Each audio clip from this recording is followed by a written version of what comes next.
Seconda parte del Sindaco risponde, ospite nei nostri studi il vice sindaco di Padova Andrea Michalizzi. Nella prima parte abbiamo fatto il punto sui numerosi cambiamenti che riguardano un quartiere importante, fondamentale per la città, vale a dire l'Arcella. Adesso, come anticipato, parliamo di smog, di inquinamento, parliamo anche di viabilità. Con ottobre scattano le limitazioni che coinvolgono ogni anno tutto il bacino padano, una delle aree purtroppo più inquinate d'Europa. Andiamo a vedere il servizio e anche in questo caso poi lo commentiamo. Vediamo.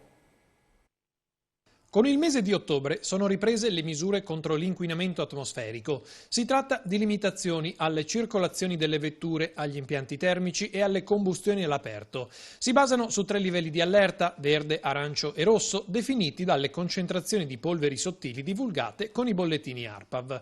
Nei giorni di allerta verde non possono circolare i veicoli a benzina Euro 0 e 1 e a gasolio fino all'Euro 4, e questo nei giorni feriali dalle 8:30 alle 18:30. Con l'allerta arancio devono restare in garage anche i veicoli a benzina Euro 2 e quelli a gasolio Euro 5. Quelli commerciali si fermano con l'allerta rossa dalle 8:30 alle 12:30. Per quanto riguarda gli impianti termici, la temperatura da mantenere nelle case è di 19 gradi, 17 gradi invece negli edifici adibiti ad attività industriale ed artigianale. Con l'allerta arancio e rossa è consigliato scendere a 18 gradi nelle abitazioni ed è vietato l'utilizzo dei generatori a biomassa. È prevista in ogni caso la tolleranza di 2 gradi. Falò e fuochi d'artificio sono vietati con l'allerta arancio e l'allerta rossa. Nulla di nuovo quindi nelle disposizioni rispetto agli anni scorsi. L'unica novità è contemplata per i cittadini che aderiscono al progetto Move In per il monitoraggio delle percorrenze reali effettuate dai veicoli soggetti alle limitazioni della circolazione. Un'iniziativa che consentirebbe a chi utilizza l'auto per brevi e sporadici spostamenti l'esenzione dal blocco. Su questi veicoli dovrà essere infatti installata una sorta di scatola nera che misura i chilometri percorsi. Il servizio, già operativo da alcuni anni in altre regioni, deve ancora essere attuato da parte della Regione Veneto. Ma queste disposizioni servono davvero? Se guardiamo i numeri, le serie storiche dei numeri, e non ci limitiamo a fare un'analisi più superficiale di anno in anno, ma guardiamo la tendenza degli ultimi 15-20 anni, vediamo come effettivamente c'è stato un abbassamento dei livelli di smog. Non è ancora sufficiente, quindi bisogna ancora lavorare, però nelle medie annuali di PM2,5 e di PM10 i parametri, siamo dentro i parametri che ci vengono imposti, siamo fuori ancora sugli sforamenti, cioè sui picchi quelli invernali, e è lì che dobbiamo lavorare. Però vediamo un miglioramento, questo per dire anche ai cittadini che i sacrifici che vengono fatti stanno portando a una diminuzione dell'inquinamento nell'aria che respiriamo. Con questi provvedimenti tornano anche le domeniche ecologiche, con il divieto di circolazione all'interno del perimetro delle mura cinquecentesche. Ne sono previste 7, la prima sarà l'8 ottobre. Esattamente, si comincerà proprio questo fine settimana con la prima domenica ecologica. Ovviamente seguiteci nei nostri spazi di informazione perché vi daremo tutti i dettagli, poi non solo delle limitazioni alla circolazione, al traffico, ma anche tutte le iniziative che si svolgeranno qualvolta ci sarà la domenica ecologica. Però, Vice Sindaco, facendo un ragionamento un po' più generale, quello dell'inquinamento, in particolar modo da PM10, è un tema estremamente delicato per la nostra città, come anticipavamo prima, un po' per tutto il bacino padano, perché purtroppo siamo una delle aree più inquinate d'Europa, se non forse del mondo. Adesso i dati magari aggiornati non ce li ho, però sicuramente questo dato deve far riflettere. E allora, bene, importante lavorare in maniera capillare su questo. Guardate, questa è anzitutto una battaglia culturale che noi dobbiamo combattere, una battaglia culturale che gioca anche sulle nostre abitudini individualmente, ma individualmente per cambiare abitudini collettive. E come dicevi benissimo, non basta solo il lavoro che fa il Comune di Padova, inteso come area padovana, cioè noi viviamo in una delle aree più inquinante d'Europa, la pianura padana, per caratteristiche e conformazioni sia fisiche, geografiche, insomma, ma anche poi per insediamenti abitativi e produttivi che questa zona ha. Cioè è un combinato, come dire, mortale dal punto di vista dell'inquinamento. E quindi o cambiamo in modo radicale, consapevoli del fatto che da questo dipende anche il nostro futuro, il futuro del nostro pianeta, di come viviamo nel nostro nel nostro ambiente, nelle nostre città, o se no il dato non cambia. Quindi bene tutte le iniziative, ma servono, come dire, investimenti e cambiamenti radicali ai quali non è facile adeguarsi, ma sui quali dobbiamo essere determinati. Faccio alcuni esempi. Prima dicevo, il PNRR lo sfruttiamo molto in senso della mobilità sostenibile. Investire sulla mobilità sostenibile ci consente di fare il pezzo padovano di questa battaglia che è nella pianura padana, ma che poi è mondiale ovviamente. Ma noi gran parte delle risorse le investiamo in questa direzione. Il tram con le 2 linee nuove, con le 2 tratte nuove che di fatto comporranno un sistema di 8 linee, punta a togliere una larghissima parte di automobili dalla strada. L'investimento di 15 milioni di euro sulle ciclabili, buona parte di questo investito su ciclabili già esistenti, perché molto spesso, diciamocelo, non è che dobbiamo dipingere sempre come oro tutto quello che abbiamo, molto spesso sono delle strisce a terra o delle ciclabili che sono segnate come ciclabili ma che non sono organizzate bene in sicurezza, quindi buona parte vanno reinvestite per mettere in sicurezza le ciclabili esistenti, ma il tram più la ciclabilità deve portarci ad aumentare il numero di spostamenti che scelgono anziché l'auto privata, la bicicletta o il mezzo pubblico. Il tram questo lo può fare, le ciclabili questo lo possono fare. Però, Vice Sindaco, le chiedo questo. Allora, voi state investendo $500 milioni a spanne perché poi i costi sono aumentati per il tram.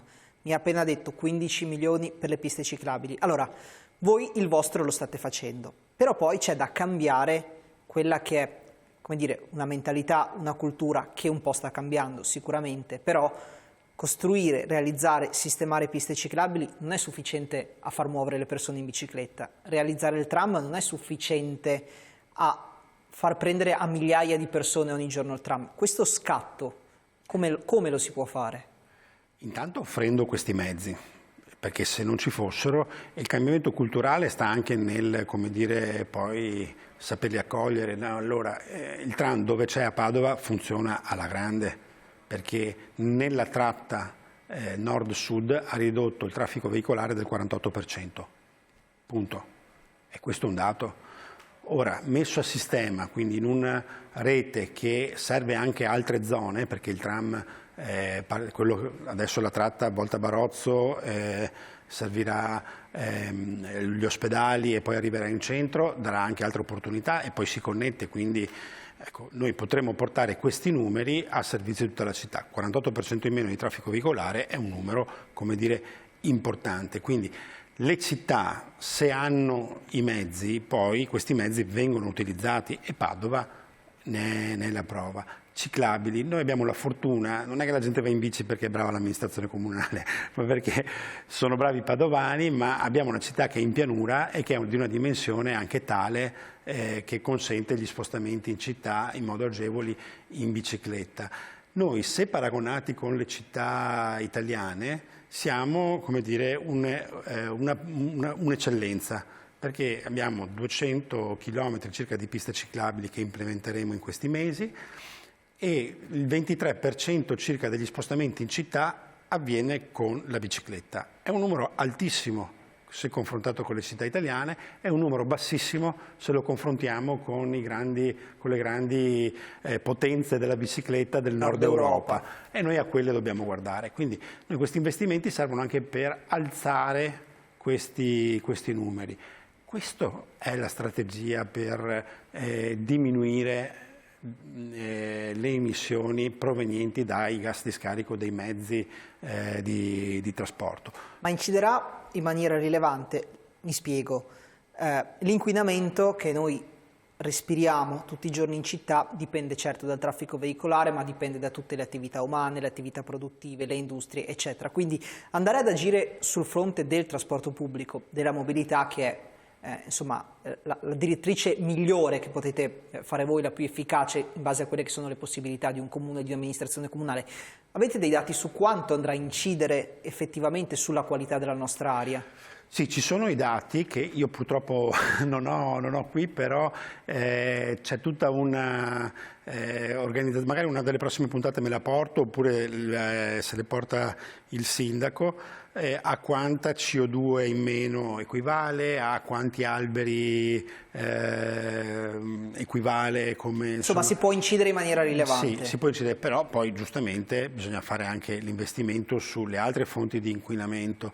Per questo è importante un lavoro corale. Sulla parte dell'edilizia, la parte del leone le possono fare altri enti, il Comune non ha questa fiche in mano, ma se pensiamo alle ristrutturazioni, gli incentivi che si sono avuti per le ristrutturazioni, sono state un'opportunità per tante persone di rifarsi la casa, tanti problemi anche lì perché poi il mercato è andato in overbooking con i suoi effetti collaterali, ma sono stati un'occasione per rinnovare le nostre abitazioni dal punto di vista energetico. Questa è un'altra direzione sulla quale il governo deve continuare ad investire. Attenzione che l'investimento che facciamo sul trasporto pubblico lo facciamo anche per una questione non solo di inquinamento ma anche di funzionalità, cioè una città con il tram organizzato come lo stiamo organizzando noi, con più linee e con una massiccia presenza di vetture che andranno fino a 4 convogli. Oggi abbiamo il tram a 3 invece vagoni, arriveranno a 4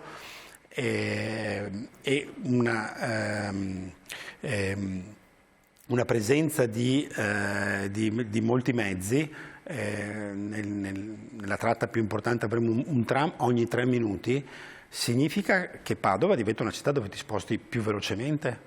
Se possiamo fare un appunto però, vice sindaco, o magari un consiglio, insomma, la chiami come vuole, che ci sia però parallelamente anche una buona intermodalità, perché ovviamente ci sono zone non raggiunte dai tram che devono essere raggiunte dagli autobus e possibilmente che non siano le stesse zone, perché sennò si corre tutti lungo la stessa direttrice, però insomma anche le grandi città, non necessariamente le grandissime città, ma quelle organizzate bene dal punto di vista del trasporto pubblico, ci insegnano che una persona potenzialmente si può muovere in tutta la città scendendo su un mezzo, salendo su un altro, e quindi insomma anche questa intermodalità deve essere garantita. So che ci state lavorando e credo che sia questo l'obiettivo finale in qualche modo. Il tram cambierà il modo di spostarsi in città, sarà un mezzo molto più performante, arriverai più puntuale in centro o in altre zone, all'ospedale, piuttosto che alla questura nuova di Vianelli e in tanti altri posti. Insieme al tram va ridisegnata la rete del trasporto pubblico locale. Con il PNRR noi stiamo comprando anche tanti bus elettrici. Ci sono tanti che dicono che il bus elettrico è un mezzo importante. Noi ci crediamo, solo che non è un mezzo alternativo al tram, è un mezzo che può andare in supporto a una mobilità che si muove su grandi vettori, su grandi direttrici, su grandi numeri che trasporta con 4 vagoni di tram e poi una rete di autobus che in modo coerente riorganizza il trasporto pubblico e quindi lo rende anche più efficiente sulla parte che oggi è in maggior sofferenza. Quindi il tram, noi lo diciamo con uno slogan, ridisegna la città perché ci consentirà di spostarci in modo più sostenibile e in modo più performante. E l'altra cosa che ci consente di fare è quella di migliorare tanti luoghi della città, perché dove arriva il tram arriveranno anche tutta una serie di riqualificazioni della sede stradale, di ciclabili, di alberature, di illuminazione che il tram porterà con sé. Sarà un vero e proprio, come dire, cambio di passo della città da questo punto di vista e io sono orgoglioso del fatto che siamo riusciti, come dire, ad agganciare tutti questi finanziamenti dell'Europa. Uno dice sempre ma il Comune non concorre mai a finanziamenti europei? Sì, lo facciamo in questo caso e siamo tra le città più performanti in Italia. Questo con le cose di cui parlavamo prima, Arcella, Stanga con la questura, insomma io credo che in questi mesi vedremo un po' di cantieri in giro, ma stiamo preparando una città che si prepara, sta compiendo un cambio di passo. Ci prendiamo un'ultima brevissima pausa. Al rientro chiuderemo velocemente l'argomento viabilità parlando della riapertura del Borgomagno, perché poco più di un mese insomma, che è stato riaperto alle auto private, ai veicoli privati anche in direzione Arcella, e poi affronteremo un altro tema che è quello legato alla sicurezza idraulica, che vi vede protagonisti con alcune novità che vi racconteremo tra poco. Quindi rimanete con noi, ci interrompiamo un attimo e poi torniamo con Il Sindaco risponde.